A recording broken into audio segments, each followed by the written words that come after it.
Oke, kita masuk dalam doa ya. Mari kita berdoa.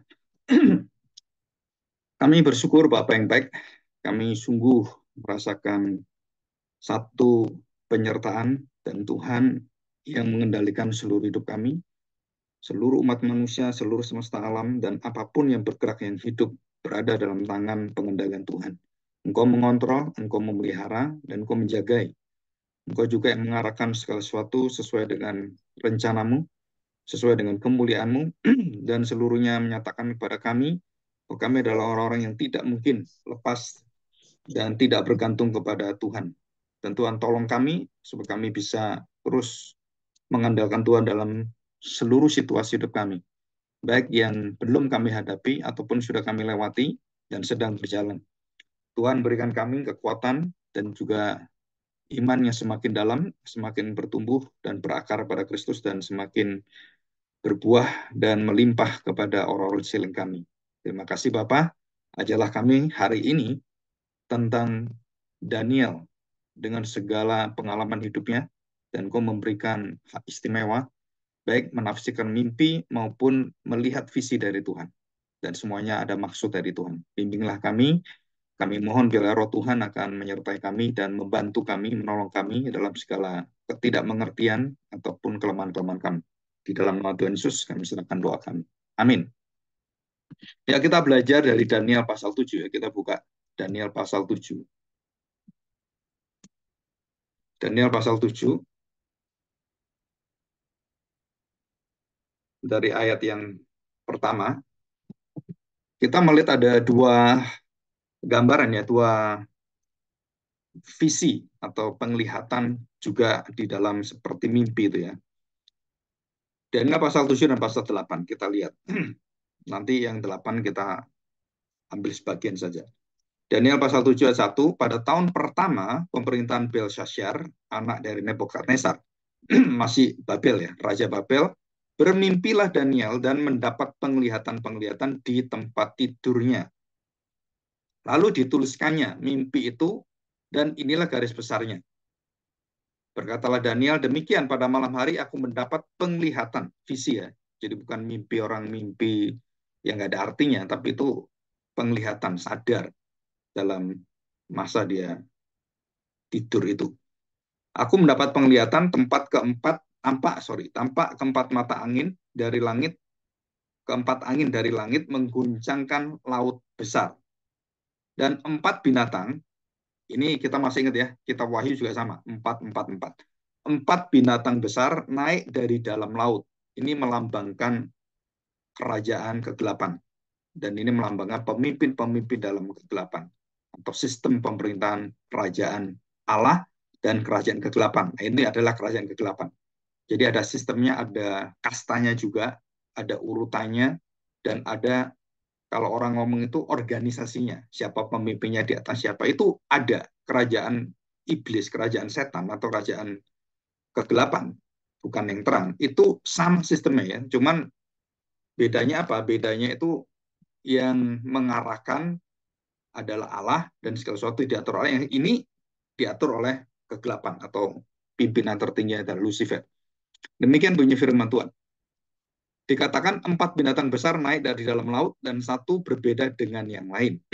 Yang pertama, nah ini binatangnya apa yang pertama? Ya, empat binatang ini mewakili kejahatan, dosa, penguasa, kerakusan, ketamakan, dan sistem yang melawan seluruh sistem Allah. Walaupun mereka ada sadar, bertobat, melihat Allahnya Daniel, Allahnya Sadrak, Mesak, Abednego itu Allah yang di atas segala Allah gitu ya. Tapi toh mereka akhirnya jatuh lagi dan meninggikan diri lagi. Dan itu semua pengaruh dari dosa yang tidak bisa dihadapi manusia dan semuanya tercemar. Dan dikatakan yang pertama, rupa pertama seperti seekor singa yang mempunyai sayap burung Raja Wali.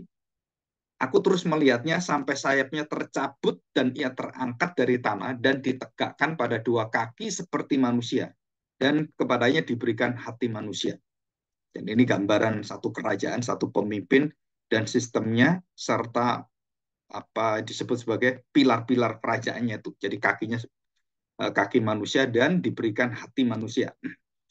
Terus yang kedua, dan tanpa ada seekor binatang yang lain, yang kedua rupanya seperti beruang. Jadi satu singa, satu beruang.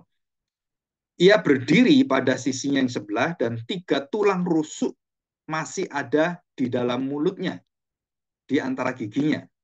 Dan demikianlah dikatakan kepadanya, ayo makanlah daging banyak-banyak. Nah ini yang 3 tulang rusuk itu adalah kerajaan yang dikuasai oleh beruang ini. Ya, ini mewakili media Persia. Jadi media Persia itu ada beberapa kerajaan besar dan 3 kerajaan besar itu di bawah kendalinya dia, digigit dan berada di dalam mulutnya itu ya, di antara giginya. Yang ketiga sekarang, kemudian aku melihat tampak seekor binatang yang lain, rupanya seperti macan tutul. Ada 4 sayap burung pada punggungnya, lagi pula binatang itu berkepala 4. Ini dengan kitab Wahyu ada kemiripan ya. Dan kepadanya diberikan kekuasaan. Jadi kepalanya 4. Jadi sistem pemerintahan Yunani, Kris itu, yang pada abad-abad sekitar 400 sebelum Masehi sampai 600 sebelum Masehi, itu mereka mempunyai empat sistem kerajaan dan 4 sistem kepala yang sangat terkenal sekali. Ya, di situ ada Ptolemeis, ada Raja Ptolemei I, Ptolemei II, ada bermacam-macam kerajaan itu, dan Alexander the Great itu termasuk di dalamnya. Ya, itu di sini. Nanti saya berikan chartnya, itu ada semua. Nah, kita lihat ini ya. Kemudian mereka itu menguasai dan ada 4 sayap burung punggungnya, lagi pula binatang itu berkepala 4 dan kepalanya diberikan kekuasaan. Dan yang terakhir ini, ya, dan kemudian aku melihat dalam penglihatan malam itu tampak seekor binatang yang keempat. Nah, yang terakhir yang keempat ini adalah puncak dari kerajaan kegelapan yang di atas kegelapan. Dan kerajaan ini adalah kerajaan yang akan terjadi di akhir zaman. Jadi Daniel ini melihat 3 kerajaan yang sedang lewat, sedang berlangsung, dan mau ada, dan yang terakhir, yang keempat, dilambangkan dengan apa? Seekor binatang seperti monster yang sangat menakutkan. Kalau kita lihat seperti naga yang digambarkan di film-film itu ya. Jadi giginya, terus taringnya, tanduknya, mengerikan sekali. Yang sangat menakutkan dan mendahsyatkan. Dan ia sangat kuat. Ia bergigi besar dari besi, ia melahap dan meremukkan, dan sisanya diinjak-injaknya dengan kakinya. Ia berbeda dengan segala binatang yang terdahulu. Ya, yang terdahulu. Lagi pula ia bertanduk 10. Nah, di sini dia menguasai 10 kekuasaan yang ada di dunia. Jadi di akhir zaman itu ada 10 bidang yang akan dikuasai oleh antikristus ini, kerajaan antikristus. Dan itu 10, tanduknya 10. Ya, ayat yang ke-8. Sementara aku memperhatikan tanduk-tanduk itu tampak tumbuh di antara suatu tanduk lain yang kecil, sehingga 3 dari tanduk-tanduk yang dahulu itu tercabut. Ya, dikatakan di situ. Jadi tanduknya itu akhirnya tercabut ya. Nah, dikatakan bertanduk 10, 3 itu muncul yang satu, dan 3 tanduk yang kecil itu, 1 tanduk yang kecil dan 3 tanduk itu dicabut ya. Yang satu itu tumbuh, yang 3 dihancurkan. Dan pada tanduk itu tampak ada mata seperti mata manusia dan mulut yang menyombongkan. Nah, saudara, ini cerita tentang kerajaan dipimpin Nebukadnezar, termasuk di dalamnya adalah Pilatus yang menjadi pemimpin pada saat Tuhan Yesus disalibkan dan pada saat Tuhan Yesus lahir, yaitu Herodes ya. Nah, dari Herodes anaknya kemudian kepada Pilatus itu merupakan puncak dari kejayaan Romawi. Puncak kejayaan Romawi yang sangat besar yang nanti akhirnya dipimpin oleh Titus. Yaitu itu sampai menghancurkan Yerusalem dan menghancurkan Bait Allah. Ya. Nah, di sini ayat yang ke-9. Sementara aku terus melihat tahta-tahta diletakkan, lalu duduklah yang lanjut usianya. Nah, sudah perhatikan kalimat ini. Sementara aku terus melihat tahta-tahta kerajaan-kerajaan itu diatur, didudukkan, ya. Lalu duduklah yang lanjut usianya, diletakkan. Jadi yang lanjut usia ini, yang Yahweh ini, Allah ini, Bapak surgawi ini, dan juga dengan Roh Kudus dan Anak itu kita lihat bahwa Anak, Bapa dan Roh Kudus ini Allah yang menguasai jagat semesta ini dan menguasai seluruh pemerintahan. Dia yang meletakkan, dia mengatur kapan itu ada, kapan, dan sampai awalnya, sampai akhirnya, kapan bertahta, kapan matinya, semua diletakkan, diatur, direncanakan semua oleh Tuhan. Yang disebut sebagai yang lanjut usianya. Jadi lanjut usia ini kita panggil sebagai Bapak kalau kita dalam perjanjian baru. Pakaiannya putih seperti salju dan rambutnya bersih seperti bulu domba, kursinya dari nyala api dan dengan roda-roda dari api yang berkobar-kobar. Ya, ini kita pernah lihat Elia diangkat dan itu bentuknya seperti api ya, kemuliaan itu.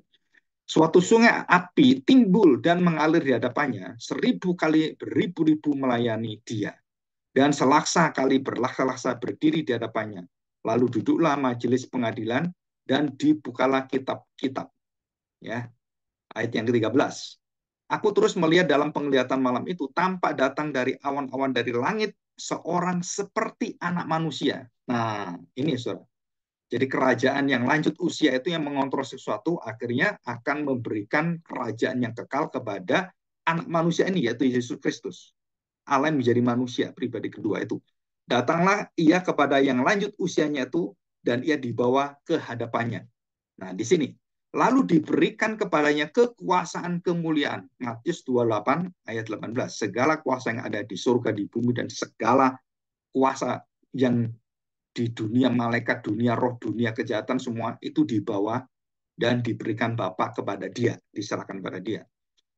Lalu diberikan kepadanya kekuasaan dan kemuliaan dan kekuasaan sebagai raja, maka orang-orang dari segala bangsa, suku bangsa, dan segala golongan apapun bahasa, segala bahasa mengabdi kepadanya. Kekuasaannya ialah kekuasaan yang kekal. Jadi 4 kerajaan tadi itu diatur temporer, sementara. Ada batas waktunya, kapan akan selesai. Di sini kekuasaannya, kekuasaan anak manusia, Yesus Kristus, Raja di atas raja itu, yang dia adalah Allah, tidak berkesudahan, kekal, yang tidak akan lenyap, dan kerajaannya ialah kerajaan yang tidak akan musnah. Ini rahasia kerajaan Allahnya di sini. Ya, yang mendirikan adalah anak manusia. Maka aku Daniel terharu akan hal itu, dan penglihatan-penglihatan yang kulihat itu menggelisahkan hatiku. Nah, kita akan selidiki. Nebukadnezar gelisah, takut, terus kejiwaan gitu kan. Belsasar juga sama, gemeteran, sampai kakinya terantuk-antuk gitu kan. Takutnya luar biasa. Hal itu juga dialami oleh orang-orang melihat dan mendapatkan penglihatan mimpi visi seperti ini, termasuk Daniel. Jadi ketakutan itu bukan hanya kepada yang jelek, yang negatif ya, yang akan dibinasakan Tuhan, tetapi juga kepada Daniel. Akibatnya itu berbeda. Jadi ketakutannya itu membawa kepada hormat, terus menjunjung tinggi Tuhan dan tidak melupakan Tuhan, terus taat pada Tuhan. Sedangkan Nebukadnezar, Belsasar, Darius, Ahasiweros, dan semuanya Fir'aun, itu mereka nggak punya hati berbalik pada Tuhan. Bisa menyesal, tapi mereka tidak mengubah akan imannya. Karena Allah tidak memberikan haknya untuk itu. Ya, Tuhan tidak memanggil dan kemudian memilih dan menetapkan Fir'aun, Nebukadnezar menjadi orang-orang yang percaya kepada dia. Enggak. Tuhan tidak memberikan itu. Di dalam hikmat keadilannya, Tuhan tidak memberikan dan Tuhan punya hak tidak memberikan karena semua manusia jatuh dalam dosa. Maka Daniel terharu dan dia kemudian jiwanya gelisah. Lalu ku dekati salah seorang dari mereka yang berdiri di sana dan ku minta penjelasan tentang semuanya itu. Maka berkatalah ia kepadaku dan diberitakannya kepadaku maknanya. Binatang-binatang besar yang 4 ekor itu ialah keempat raja yang akan muncul dari dalam bumi dan berasal dari dalam bumi itu termasuk juga di dalamnya laut. Ya, sistem kerajaan maut itu di sana, kegelapan. Jadi 4 raja. Jadi jelas ya, 4 raja itu siapa? Nah, Daniel di sini melihat apa yang sudah dia lihat, dia mengalami 3 masa kerajaan. Jadi yang pertama Nebukadnezar dia ada, Belsasar dia ada, Darius dia ada. Ya, Darius. Nah, setelah itu Daniel tidak ada. Jadi 3 zaman dengan 3 raja ini dengan masa pemerintahan yang panjang, Daniel ada di masa-masa itu.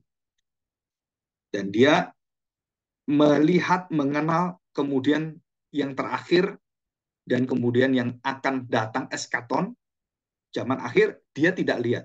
Jadi Daniel pun tidak mengerti semuanya. Dia tahu, dia mengerti, dalam pikirannya ada kerajaan-kerajaan, tetapi penggenapannya dia tidak tahu. Itu yang kemarin saya katakan, ada rahasia yang temporer dan ada rahasia yang permanen yang saya jelaskan. Jadi di hidden terus, tertutup terus tersembunyi, itu bagi Allah. Ulangan 29-29. Hikmat Allah, dan kita nggak boleh tahu, kita percaya pada Allah sepenuhnya, bahwa yang bisa berpikir seperti itu hanya Allah. Kalau kita berpikir seperti itu, otak kita bisa binasa pecah. Nggak mampu. Ya, Tuhan memberikan kita yang mampu kita pikir, yang mampu kita alami, yang mampu kita nikmati. Tuhan berikan itu sudah cukup. Karena kita bukan Allah. Tapi Allah maha tahu segala-galanya. Nah, di sini ya, ayat 18, Daniel 7 ayat 18. Sesudah itu orang-orang kudus milik yang maha tinggi. Nah, yang milik maha tinggi tadi kan Allah yang maha tinggi yang lanjut usia memberi kepada anak manusia. Dan di sini ada orang-orang kudus milik yang maha tinggi akan menerima pemerintahan. Dan mereka akan memegang pemerintahan itu sampai selama-lamanya, bahkan kekal selama-lamanya. Saudara, ini keagungan yang luar biasa. Inilah rahasia kenapa orang-orang Kristen itu memiliki satu tanggung jawab yang besar di dunia ini. Dan mereka harus menyatakan pemerintahan Allah dalam hidupnya. Apakah itu di dalam keadilan, di dalam kemurahannya, kasihnya, kesabarannya, pengampunannya. Sebenarnya itu semua adalah milik Allah yang dipamerkan supaya dunia ini bisa menerima dan ikut menjadi anak-anak orang-orang yang dipilih oleh Tuhan, orang-orang kudus. Dan orang-orang kudus itu milik yang maha tinggi. Ini dijelaskan kan? Jadi orang bisa percaya itu bukan karena kita, bukan karena siapa-siapa. Bukan karena pengetahuan kita, kemampuan kita. Dikatakan, kamu bisa mengaku, Simon, aku adalah Mesias anak lama tinggi, itu berasal dari Bapakku. Kamu diberi anugerah, kamu dipilih oleh Bapakku, dan kamu bisa mengerti, bukan karena kamu, bukan karena manusia, tapi karena yang maha tinggi, yang lanjut usia ini, Bapakku yang memberikannya. Dan itu ada dalam kalimat Tuhan Yesus ya, dalam Matius pasal 16 itu. Nah, kita lihat ini ya, ayat yang ke-19. Jadi ini sudah jelas kan? Dan kemudian kita lihat bagaimana kerajaan-kerajaan itu saling ganti-mengganti dan mengalahkan serta menaklukkan satu sama lain. Nah, itu bawahnya. Nah, saya akan lihat di sini ya. Ayat 24. Daniel 7 ayat 24. Ke-10 tanduk itu ialah ke-10 raja yang muncul dari kerajaan itu. Sesudah mereka akan muncul seorang raja. Dia berbeda dengan raja yang dahulu dan akan merendahkan 3 raja itu. Ini raja siapa gitu ya. Ia akan mengucapkan perkataan yang menentang maha tinggi dan akan menganiaya orang-orang kudus milik yang maha tinggi. Setelah ini adalah zaman kegelapan yang parah sekali, yaitu tahun 70 Masehi ada raja namanya Titus. Dengan kekuasaan yang luar biasa itu menghancurkan semua raja di bawah dia, dan mereka satu persatu itu dihapus dan diperbudak kembali, dan kerajaan Babylon yang besar itu akhirnya jatuh ke tangan Media Persia. Media Persia jatuh ke tangan Kris. Terus kemudian Yunani jatuh ke tangan orang Romawi. Romawi jatuh ke tangan orang Viking. Ya, itu lanjutannya yang kita lihat. Jadi ada 4 kerajaan. Dan semuanya itu ia mengatakan menentang yang maha tinggi dan akan menganiaya orang-orang kudus yang maha tinggi. Ia berusaha untuk mengubah waktu dan hukum, dan mereka akan diserahkan ke dalam tangannya selama 1 masa dan 2 masa dan setengah masa. Jadi dikatakan 1 masa, 2 masa, 3,5 masa, 3,5 tahun ya. Lalu majelis pengadilan akan duduk dan kekuasaan akan dicabut daripadanya untuk dimusnahkan dan dihancurkan sampai lenyap. Nah, ini kejadian akhir zaman yang kita pelajari dalam Wahyu pasal yang mulai pasal 7, 8 ke atas, 10, dan semuanya itu adalah penghancuran akan seluruh sistem kegelapan dan penghukuman, penghakiman Allah dan murka Allah. Nah, itu ayat yang 27, maka pemerintahan, kekuasaan, dan kebesaran dari kerajaan-kerajaan di bawah semesta langit akan diberikan kepada orang-orang kudus, umat yang maha tinggi. Pemerintahan mereka adalah pemerintahan kekal, dan segala kekuasaan akan mengabdi dan patuh pada mereka.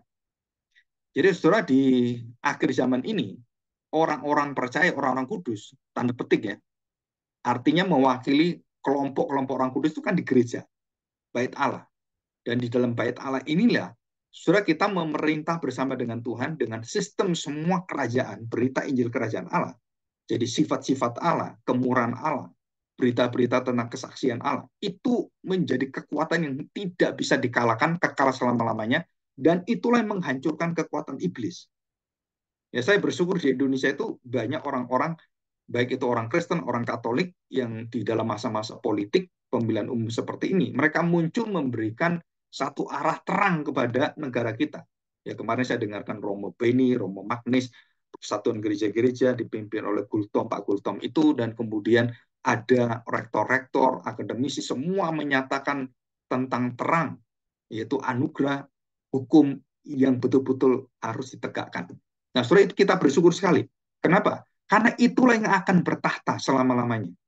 Kebenaran, keadilan, dan sukacita damai sejahtera itu akan menjadi kekuatan pilar kerajaan Allah. Dan seluruh hati kita itu penuh dengan belas kasihan dari Tuhan. Mengharapkan mereka untuk bertobat dan kembali pada jalan yang seharusnya dijalani.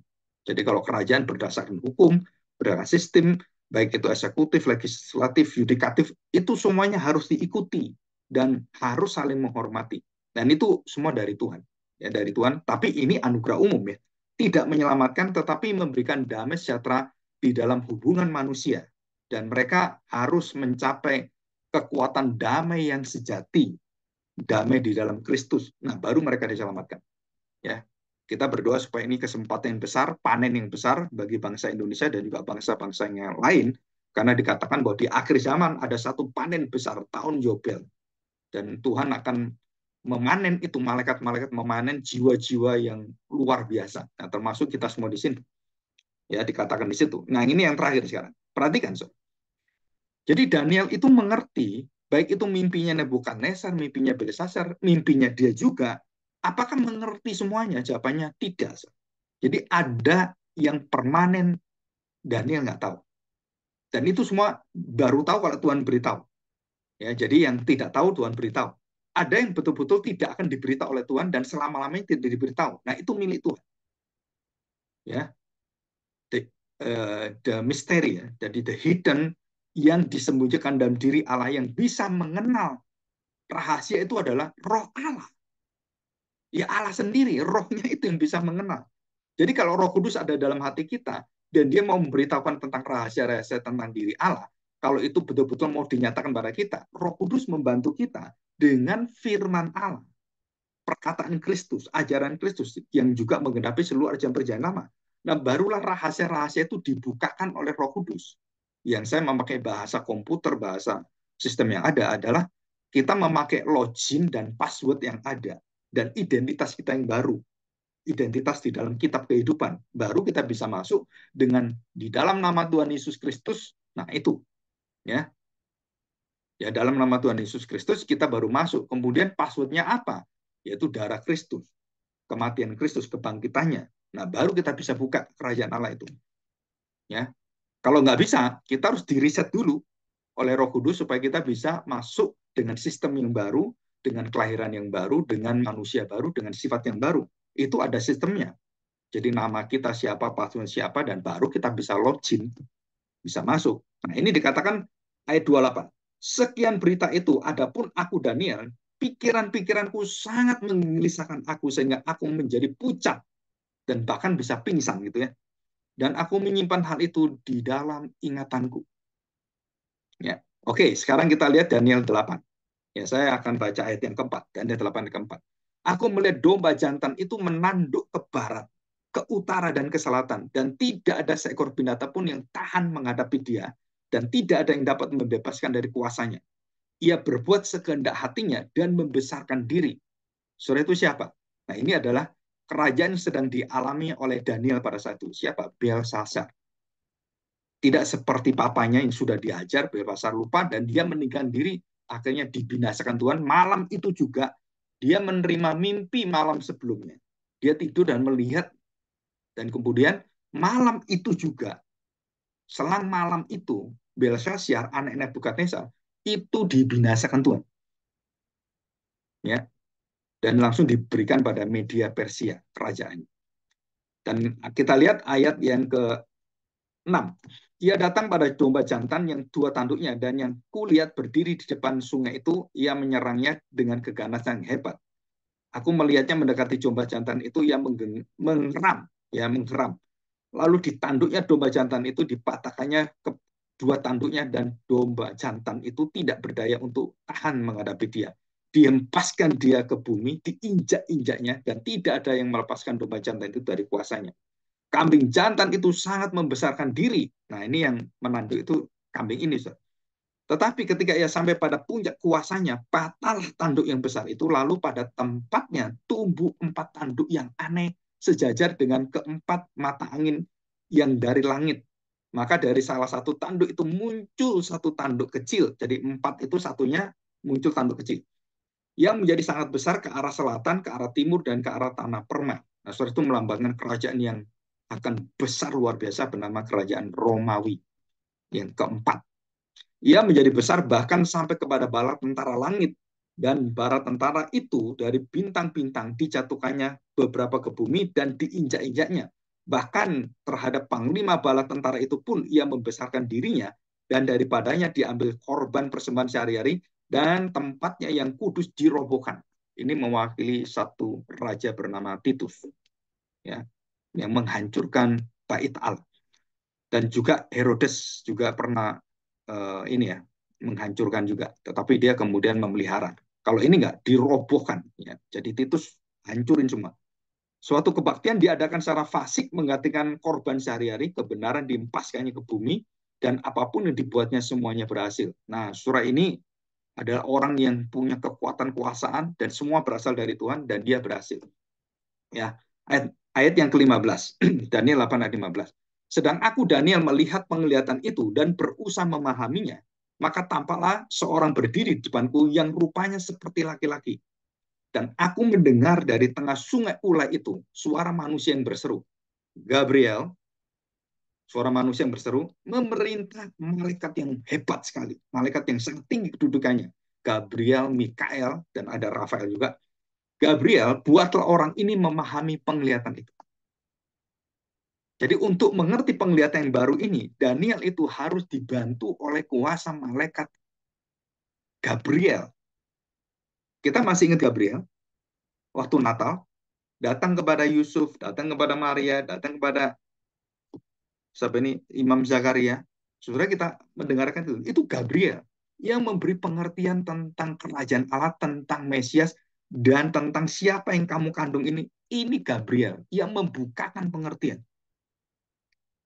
Jadi kita lihat di sini, dengan kemampuan manusia, dengan kemampuan Daniel yang lebih pintar 10 kali lipat dari orang-orang pintar yang ada, belum mampu. Dan dengan kemampuan dari malaikat yang diberi oleh Allah, malaikat Gibrail dan Mikael menolong Daniel untuk mengerti apa maksud dan mimpi penglihatan yang dia lihat. Ya, jadi dikatakan di sini, Gabriel, buatlah orang ini memahami penglihatan itu. Lalu datanglah ia ke tempat aku berdiri, dan ketika ia datang, terkejutlah aku dan jatuh tertelungkup. Lalu ia berkata, pahamilah, anak manusia, bahwa penglihatan itu mengenai akhir masa, tentang satu akhir masa. Sementara ia berbicara dengan aku, jatuh pingsanlah aku. Daniel sampai pingsan. Jadi pingsan dia. Tetapi ia menyentuh aku dan membuat aku berdiri kembali. Jadi dia pingsan disentuh oleh Gabriel, bukan ini ya, bangkit lagi dia siuman. Lalu berkatalah ia, ku beritahukan kepadamu apa yang akan terjadi pada akhir murka ini. Sebab hal itu mengenai akhir zaman. Domba jantan kau lihat itu, dengan kedua tanduknya ialah raja-raja orang Media dan Persia. Jelas kan? Itu yang dialami oleh Daniel. Dan bahwa tanduk itu patah dan pada tempatnya itu muncul 4 buah, berarti 4 kerajaan akan muncul dari bangsa itu, tetapi tidak sekuat yang terdahulu. Ya, 24. Kekuatannya akan menjadi hebat, tetapi tidak sekuat yang terdahulu, dan ia akan mendatangkan kebinasaan yang mengerikan. Apa yang dilakukannya akan berhasil, orang-orang berkuasa akan dibinasakannya, juga umat orang kudus. Dan oleh karena akalnya, penipuan yang dilakukannya akan berhasil, ia akan membesarkan dirinya dalam hatinya, dan dengan tidak disangka-sangka, banyak orang akan dibinasakannya. Juga ia bangkit melawan raja, segala raja. Adapun penglihatan tentang petang dan pagi itu, apa yang dikatakan tentang itu adalah benar, tetapi engkau sembunyikanlah penglihatan itu sebab hal itu mengenai masa depan yang masih jauh. Ya, Daniel diberi batas. Maka aku Daniel lelah dan jatuh sakit beberapa hari lamanya. Kemudian bangunlah aku dan melakukan pula urusan raja. Dan aku tercengang-cengang tentang penglihatan itu, tetapi tidak memahaminya. Ya, oke, kita lihat di sini ya. Nah, saudara kita lihat, kita pelajari ini. Ya. Nah, saudara perhatikan, Daniel masuk dalam 4 masa ya. Jadi masa Nebukadnezar, kemudian Belshazzar, kemudian Darius, dan terakhir dia mati di masa-masa kerajaan, masuk dalam kerajaan yang besar itu, Darius. Jadi 4 masa, 4 penguasa, 4 raja. Di Daniel sampai ketiga kerajaan yang ketiga, dan dia berhenti masuk di dalam kerajaan yang baru, yang Yunani itu ya. Nah, dia nggak sempat mengalami dan dia meninggal. Nah, pada waktu zamannya Darius, Darius menjadi raja, Media Persia itu umur 62 tahun menjadi raja. Dia raja pertama di dalam Daniel pasal 6, dan ada peristiwa yang besar di Gua Singa. Kenapa? Karena Darius itu memiliki tanda petik ilah atau dewa yang harus disembah dan tidak boleh tidak menyembah, semua orang menyembah. Akhirnya Daniel dihukum karena tidak menyembah, dia menyembah Yahweh atau Allah yang Maha Tinggi. Maka seluruh orang-orang yang iri dengan Daniel itu menjebak, dan akhirnya raja nggak bisa apa-apa karena itu keputusan raja yang tidak menyembah harus dibinasakan. Dengan cara apa? Diberi makan atau dimakankan kepada singa yang ada guanya itu. Dan di situ orang-orang yang merancang semuanya yang jahat-jahat ini, atau berapa puluh orang atau dengan keluarganya, ketahuan bahwa itu adalah akal licik mereka. Darius akhirnya membawa orang-orang ini dicemplungkan ke singa-singa itu dan semuanya mati. Jadi dia, anaknya, istrinya, semua yang ada di rumah itu dicakar-cakar dan diremukkan dan dimakan dan dibinasakan oleh singa yang ada di dalam, yang berhari-hari, berminggu-minggu tidak diberi makan. Dan itu bukan satu ya, singanya banyak. Ya. Tapi Daniel berada di tengah-tengah singa itu, dibantu oleh seorang malaikat datang. Nah, kita kemungkinan besar apakah itu Michael, ya, mungkin bisa ya, tetapi di situ tidak disebutkan bahwa malaikat itu mengatupkan mulut singa-singa semua. Ya, jadi malaikat itu luar biasa. Nanti kita akan melihat ya, di dalam Daniel yang selanjutnya, pasal 10-11 itu, saudara, kita melihat ada peperangan yang mungkin kita nggak bisa lihat. Jadi Gabriel, Mikael, khususnya Michael, itu berperang dengan kerajaan kegelapan, dan dia mengalami peperangan antara kerajaan kegelapan dengan raja-raja penguasa. Michael melindungi gereja dengan kuasa Allah dan membantu gereja. Dia berperang dengan malaikat-malaikat yang jatuh dalam dosa, termasuk iblis. Jadi itu peperangan. Jadi hidup kita ini, masa kita ini sekarang lagi ada peperangan yang kita nggak tahu. Dan Michael dengan malaikat-malaikat itu membantu kita nanti. Ya, sampai kita selesai dan sampai semuanya itu dibereskan Tuhan. Nah, kita masih ingat 7 sangkakala, 7 gereja Tuhan, 7 cawan, dan 7 semua. Itu semua dilakukan dan agennya adalah malaikat-malaikat.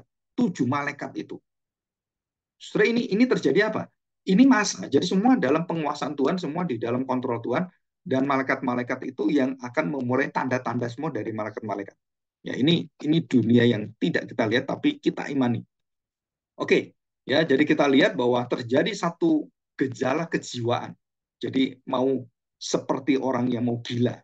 Jadi Daniel juga mengalami ini, tetapi dia tidak mengalami gangguan jiwa ya, seperti orang ODGJ gitu kan, atau orang gila gitu. Enggak, Daniel semakin dikuatkan, imannya semakin bertumbuh, dan dia memiliki satu kepercayaan semakin teguh gitu kan. Nah, sedangkan Nebukadnezar, semua yang lain yang menerima mimpi itu, Belshazzar juga, itu dibinasakan. Jadi tanda mereka itu ketakutan dan mereka betul-betul mengalami satu kegelisahan dan jiwanya itu persiapan masuk dalam neraka. Sedangkan Daniel, jiwanya digoncang oleh Tuhan. Dengan gentar dia takut akan Tuhan, dia hormat akan Tuhan, dan dipersiapkan untuk hidup yang kekal. Jadi sama-sama ini ya, sama-sama gelisahnya, sama-sama ketakutannya. Bahkan Daniel bisa ketakutan seperti Nebukadnezar dan juga Belshazzar. Tapi ketakutannya itu tidak akhirnya dia meninggalkan Tuhan dan menyombongkan dirinya. Tapi dia tunduk pada Tuhan. Maka Daniel menolak segala persembahan.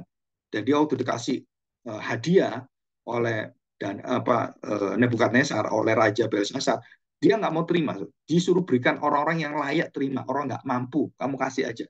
Nah, itu sistem kepemimpinan orang-orang Kristen yang ada di dunia itu harus belajar dari Daniel, Sadrak, Mesak, dan Abednego. Kenapa? Ada resiko nyawa, ada resiko melepaskan jabatan, ada resiko untuk meninggalkan jabatan. Untuk apa? Untuk hidup dalam kebenaran, ikut kebenaran, dan kemudian memamerkan performs atau mendemokan, demonstrasi kebenaran-kebenaran itu. Saudara, kita sampai kehilangan nyawa pun, Sadrak, Mesak, Abednego, Daniel mengalami itu semua. Karena mereka orang-orang dunia kegelapan itu, kerajaan kegelapan itu selalu mengincar kita, cari kelemahan kita untuk dihancurkan. Dan ini semuanya diatur oleh Tuhan.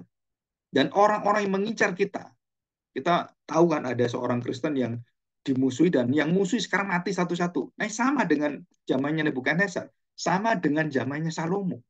Orang yang merancang kejahatan itu mati oleh kejahatan sendiri. Dan sama dengan zamannya Esther, Mordekai, ya. Dan di situ Haman itu akhirnya digantung oleh gantungan yang dia rancang sendiri. Dia akhirnya mati dengan alat-alat yang untuk membunuh Mordekai, akhirnya membunuh dia. Itu sama cara kerja Tuhan dan juga di dunia ini sama. Jadi kalau kita dimusuhi orang, kita kemudian dihina orang, nggak usah takut. Ya. Kenapa? Dia akan dihina balik, dia akan direndahkan balik, dan kita akan ditinggikan Tuhan. Kita akan diberikan kehormatan oleh Tuhan. Dan orang-orang yang ngerti, artinya gereja yang benar, melihat kita, wah, hormat sekali. Kenapa? Wah, Bapak itu punya hati yang lurus, memberitakan firman Tuhan. Saudara, itu orang-orang di dalam Tuhan, itu sangat hormat dengan orang yang hormat pada Tuhan. Dan yang tidak hormat, yang ngawur-ngawur seperti itu nggak ada kehormatannya. Walaupun gedungnya besar, hamba Tuhan itu luar biasa, itu nggak akan mendapatkan penghormatan. Kenapa? Karena bukan dari penghormatan dari Allah.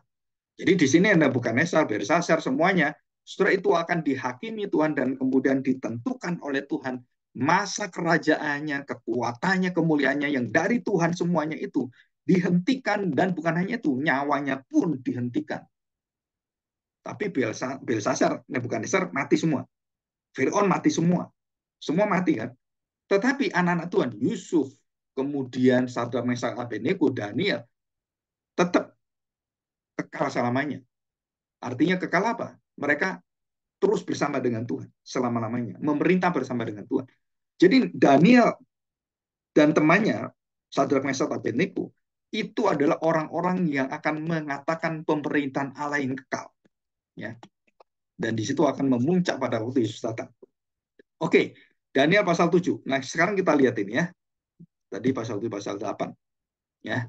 Jadi Nebukadnezar Belshazzar di dalam penglihatannya melihat masa depannya berakhir. Tiada masa depan. Dan masa depan itu bukan miliknya. Kekuasaan bukan miliknya. Tapi kita orang-orang seperti Daniel, orang percaya, orang-orang kudus, Sadrak, Mesak, Abednego, dan kita semuanya, sudah kita memiliki pengharapan dan dijanjikan oleh Tuhan. Masa depan adalah milik Tuhan. Jika kita taat pada Tuhan, maka berkat kelimpahan dari Tuhan itu diberikan pada kita. Dan itulah kuncinya kita mengenal rahasia kerajaan Allah. Di dalam apa? Kelimpahan di dalam seluruh pengenalan kita akan Allah di dalam Kristus. Dan itu kalau kita mendahulukan itu, carilah dahulu kerajaan Allah dan kita mendapatkan kerajaan itu. Segala sesuatu diatur oleh Tuhan. Jadi kita mau mengabarkan Injil, kita mau melakukan apapun, saudara, itu akan Tuhan berikan semuanya. Kalau itu adalah berasal dari Tuhan. Kadang-kadang kita punya hati yang menahan banyak hal. Sehingga kerajaan Allah itu nggak bisa berkembang. Kenapa? Karena kita yang memiliki banyak hal. Talenta, kemampuan, bisa berbicara, bisa mengerti firman Tuhan. Kita nggak mau memberitakan itu. Jadi kita menjadi penyumbat pengabaran Injil. PPI, penyumbat pengabaran Injil. Jadi kita menjadi orang yang menghalang-halangi dan yang menggagai Dan banyak orang akhirnya harusnya kita bisa membuka itu Injil. Kita tutup itu kenapa? Karena kita sayang dengan uang kita sayang dengan tenaga kita sayang dengan performance kita. Wah, kalau saya nyanyi sekali itu dapat 10 juta, ada yang 100 juta. Nyanyi di gereja, nggak dapat apa-apa, paling dapat persembahan cuma berapa sih? Nah, saudara membandingkan seperti itu. Ini orang-orang yang mendapatkan berkat dari Tuhan, kelimpahan, suaranya bagus, dia menghina Tuhan. Kenapa? Karena sesuatu yang bagus itu, yang terbaik yang dari Tuhan itu, dia tidak berikan pada Tuhan, dia berikan pada apa? Dia berikan pada dunia. Dan itulah iblis senang. Kenapa? Kemampuan dari Tuhan kita dipuji oleh orang. Saudara tahu Christina Perry, terus Taylor Swift, Michael Jackson, itu semua hidup lahir di dalam gereja dan mendapatkan berkat dari Tuhan, suaranya bagus, semua dari Tuhan. Tapi mereka kemudian lupa diri dan akhirnya membinasakan diri semua dan mati semua, kebinasa semua. Nah, saudara kita doakan. Jadi ini sama bentuknya ya. Jadi kita ingat bahwa ada login dan password, dan saudara ketakutan kemudian sampai pingsan dan kemudian disadarkan Tuhan, itu adalah reaksi manusiawi yang normal ya. Tetapi Tuhan menjaga itu. Jadi telosnya waktu melihat mimpi dan semuanya, telosnya jelas. Jadi Nebukadnezar, orang-orang berdosa dalam kegelapan, telosnya adalah dihakimi dan dihukum Tuhan, dibinasakan dan dibuang dalam neraka. Sedangkan kita dikuatkan, diteguhkan, dan diyakinkan, diberi pengharapan, dan kita semakin tegar, semakin kuat bahwa kita tidak akan binasa selama-lamanya bersama dengan Tuhan. Nah, itu yang dijaminkan. Ya. Nah, prinsip operasionalnya apa? Bertobatlah. Kerajaan Allah sudah dekat. Dan kemudian kesempatan. Tuhan sudah memilih, memisahkan semua di dalam kedaulatan Allah, hikmat Allah, dan kehendak Allah yang adil, benar, dan kudus itu. Dan kemudian apa? Tuhan menyatakan murkanya tepat pada orang yang layak dimurkai dan harus dibinasakan. Dan kemudian kita diberitahu, di dalam kerajaan Allah itu kita mendapatkan pemisahan antara berkat dan kutu. Disertai Allah atau ditinggalkan oleh Allah.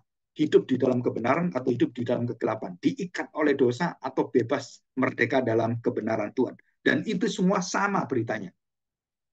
Ya, jadi yang pertama, saudara, kita memberitakan adalah kamu harus diubahkan, kamu harus dilahirbarukan, kamu harus bertobat. Bukan cuma menyesal, bukan cuma mengerti, bukan cuma menangis, bukan. Tapi ada perubahan hidup, kemudian ada appetite atau yang dinamakan itu satu keinginan yang baru, kerinduan yang baru, haus dan lapar yang baru. Ya, saya sebut sebagai haus dan lapar. Akan firman Tuhan, akan kebenaran Tuhan. Jika itu tidak ada, saudara, seperti kita punya apa ya namanya, kalau makanan ini enak, aduh, kepingin gitu kan. Nah, saudara, itu penentu awal dari kita orang-orang yang mengenal kerajaan Allah atau tidak. Karena orang-orang yang mengenal kerajaan Allah itu merindukan suara rajanya. Itu merindukan akan persekutuan dengan rajanya. Seperti suami istri, rahasia kerajaan Allah itu sangat besar. Seperti suami istri yang tidak bisa dipisahkan dan selalu ingin bersama, dan semuanya di dalam hal bahwa mereka terikat dan tidak pernah dilepaskan.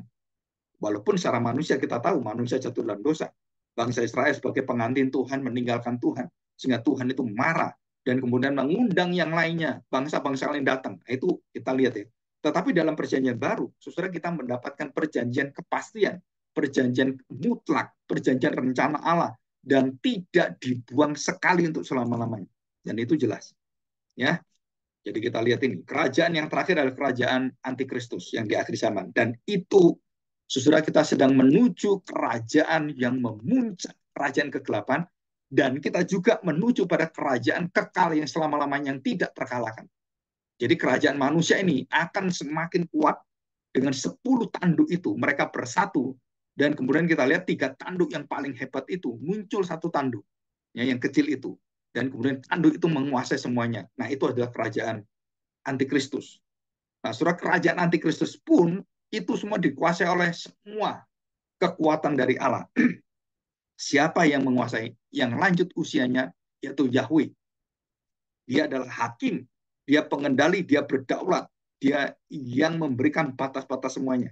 Dia yang mengangkat, dia yang mencabut, dia yang menanam, dia yang menghancurkan, dia yang membangun, itu semua adalah Allah sendiri.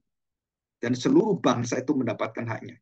Ya, saudara, nanti ada keterangan tentang Gabriel dan Mikael, tapi saya nggak jelaskan sini. Nah ini saudara, ya coba lihat, kita lihat di ini di layar ya, di HP layar itu, saudara, Daniel 2, Daniel 7, Daniel 8, dan kemudian kerajaan dan waktu. Ya, ini saya ambil dari bukunya Sidney Greidanus ya, dan beberapa buku-buku yang lain. Nah, saya ringkas di sini ya, saya tulis, saya bikinkan chart sendiri. Surat Daniel 2, kita melihat ada patung. Ya, Daniel yang keempat, Daniel keempat ada pohon itu ya. Saya pakai ini satu aja. Patung kepala emas, dadanya perak, perut perunggu. Jadi ini 4 kerajaan. Kakinya besi yang campuran tanah. Ya, kaki besi campuran tanah, dan itu menggambarkan satu kerajaan yang tadi monster, kerajaan yang keempat. Jadi patung kepala emas itu sama dengan singa. Singa itu punya sayap seperti Raja Wali, dan dada perak itu adalah beruang yang digambarkan. Perut perunggu dari patung itu adalah macan tutul. Nah, saudara perhatikan, ini satu pribadi, satu gambaran, satu orang. Bukan satu patung dari emas, satu patung dari perunggu, satu patung dari perak, satu patung dari besi. Bukan. Ini satu patung yang disembah menjadi berhala, dalam wujud itu adalah tanda petik Allah yang disembah manusia. Itu raja-raja yang ada, yang emas, perak, perunggu, dan besi, dan dari tanah itu. Jadi di sini melambangkan apa? Gambaran visi ini melambangkan kerajaan kegelapan di dalam satu pribadi yang membangun yang bernama Lucifer. Semua dikuasai oleh dia. Nah, patung ini akan dikalahkan oleh bukan patung, tapi anak manusia. Ya, anak manusia yang Lucifer itu di hadapan anak manusia, di hadapan Yesus, itu seperti patung, nggak bisa ngomong, nggak bisa apa-apa, dan takluk, dan tidak bisa bergerak apapun.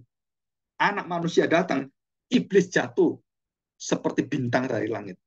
Nah, saudara perhatikan, iblis ya, iblis atau roh jahat datang pada Tuhan Yesus di gedaran gerasa. Mereka langsung datang menyembah Tuhan Yesus. Saudara bayangkan kuasa Tuhan Yesus itu. Kegelapan roh-roh semua itu, ribuan roh itu, begitu tahu Tuhan Yesus sana, mereka sujud menyembah semuanya. Bukan hanya orang Kristen, bukan hanya roh-roh malaikat tuh ya. Ini roh-roh jahat pun tunduk. Dan satu yang tidak katakan tunduk, itu siapa? Iblis, Lucifer. Tidak pernah dikatakan tunduk, malah dia mencobai Tuhan Yesus. Selesai, dia dibiarkan oleh Tuhan. Dan dia mencobai lagi. Dan dia mengatur, kenapa? Ini patung, ini mewakili pribadi antikristus yang benar memuncak, semua itu adalah pribadi daripada iblis sendiri. Ya, yang ingin menjadi Allah. Dan patung itu menunjukkan, akulah Allah, sembahlah aku. Dan itu siapa di belakang semua kerajaan-kerajaan? Saudara, semuanya adalah kegelapan, dan itu diperintah, dikendalikan oleh iblis, Lucifer. Ya, dalam Daniel yang ke-8, kita hanya diberikan 2 gambaran. Karena Daniel sedang melihat apa yang terjadi dan dia alami, maka Daniel 8 itu adalah present tense. Bentuk yang sekarang dialami Daniel. Jadi anak domba dan anak kambing jantan. Yang menunjukkan itu masa, yaitu Medio Persia, masuk ke dalam masa Greek atau Yunani. Atau Greece itu ya. Nah, setelah kemudian kita lihat kerajaan yang dikatakan, yang kolom yang keempat, kerajaan yang ditunjukkan itu kerajaan siapa saja dan kapan. Nah, ini saya berikan waktunya, Saudara. Babilonia dari tahun 600 sampai 500 sebelum Masehi, ya, before Christ. Dan kemudian patung emas singa bersayap itu Babilonia. Dada perak patung itu beruang, dan anak domba yang punya 2 tanduk, satu yang panjang, lebih panjang itu Medio Persia. Yang terakhir adalah kerajaan itu, kerajaan yang akan diganti oleh perunggu, kerajaan oleh macan tutul, dan kambing jantan. Siapakah dia? Yang hebat sekali, saudara. Nah, seorang tokoh yang sangat terkenal, yang namanya Alexander the Great, Alexander Agung, yang masih muda, menguasai hampir sepertiga seluruh dunia yang di atas. Itu Alexander the Great. Dan yang bisa menyaingi itu adalah Genghis Khan. yang ada di China, tapi Genghis Khan kalah jauh dengan Alexander the Great. Ya, dan kemudian dia setelah dia ada 4 jenderal yang ada yang keturunan Ptolemies itu dari tahun 300 sampai 160 sebelum Masehi. Ya, 160 Masehi dan masa-masa 160 Masehi sampai 63 sebelum Kristus itu, sebelum Masehi itu ya. Nah, itu adalah masa di mana Yesus akan hadir pada saat Roma bertahta yang tertinggi, pada saat Romawi itu masuk dan menghancurkan Yerusalem, Bait Allah dihapuskan semuanya. Dan itu dinubuatkan Tuhan Yesus. Itu adalah kerajaan Roma yang dipimpin oleh Titus. Jadi 63 before Christ, 63 before Christ, 7 tahun setelah itu, waktu Titus berkuasa, dia menghancurkan Yerusalem, dia membakar Bait Allah, dan dia menghancurkan. Tidak ada satu batu pun yang tertinggal di sana. Jadi Babilonia, Medio Persia, Alexander Agung atau Greece Yunani itu, dan kemudian Romawi. Nah setelah itu, setelah Tuhan Yesus sampai akhir Tuhan Yesus datang kembali, itu ada kerajaan disebut sebagai kerajaan yang akan saling menghancurkan. Dan apa yang terjadi? Di ujung akhir hidupnya, dalam Daniel pasal 7, Allah akan menghabiskan, membakar monster ini. Kerajaan Romawi ini, dan di belakang itu adalah iblis. Itu akan dihancurkan semuanya. Ya, dan berdirilah kerajaan Allah yang kekal selama-lamanya. Jadi antikristus akhirnya dihancurkan. Nah, saudara, ini sejarah. Dan ini akan terjadi. Jadi kita sudah melewati 4 kerajaan Babilonia, Medio Persia, Greka atau Greece Yunani, dan kemudian Romawi. Yang paling hebat itu adalah puncaknya di Romawi itu. Dan semua rajanya, semua kekuasaan itu menjadikan dirinya adalah akulah Allah, akulah raja di segala raja, dan semua raja itu dibinasakan Tuhan semua. Jadi 10 tanduk itu dipatahkan Tuhan, semuanya dihancurkan. Dan kemudian timbul untuk akhir zaman satu monster, ya dikatakan dari Daniel pasal 7, yang akan keluar dan akan dibinasakan Tuhan. Ya, adalah antikristus. Oke, nah saudara, saya pikir cukup sekian, kita masuk di dalam doa ya.